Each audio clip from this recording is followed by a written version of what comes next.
Ayan mga ka-YouTuber, ito ngayon ang ating pangatlong delivery dito sa parlor ni Daisy. Ayan ang salon nila. At ito naman ang kanilang office. Ayan, ito si Ma'am Daisy. Ito naman ang magandang si Wendy. Naku, gagamit na rin ng Keragloss product. At ito naman yung kanilang pinsan. Ayan. At si Ma'am Mayet, ayan si Ma'am Mayet. No? Ano pang inaantay nyo? Gumaya na rin kayo sa kanila na gumagamit lagi ng the original Keragloss product. Ayan, ako ngayon nagpa-deliver naman sila ngayon ng Keratin Flex. Ayan na Ma'am Wendy yung in-order mong Keratin Flex.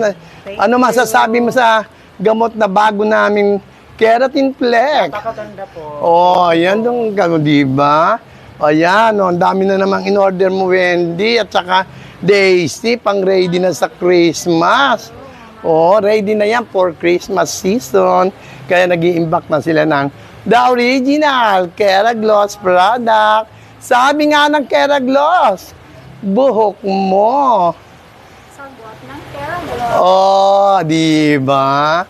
Oh, ano pang inaantay nyo? Bili na rin kayo ng Keragloss Keratin Flex. Gayahin nyo na sila. Ayan.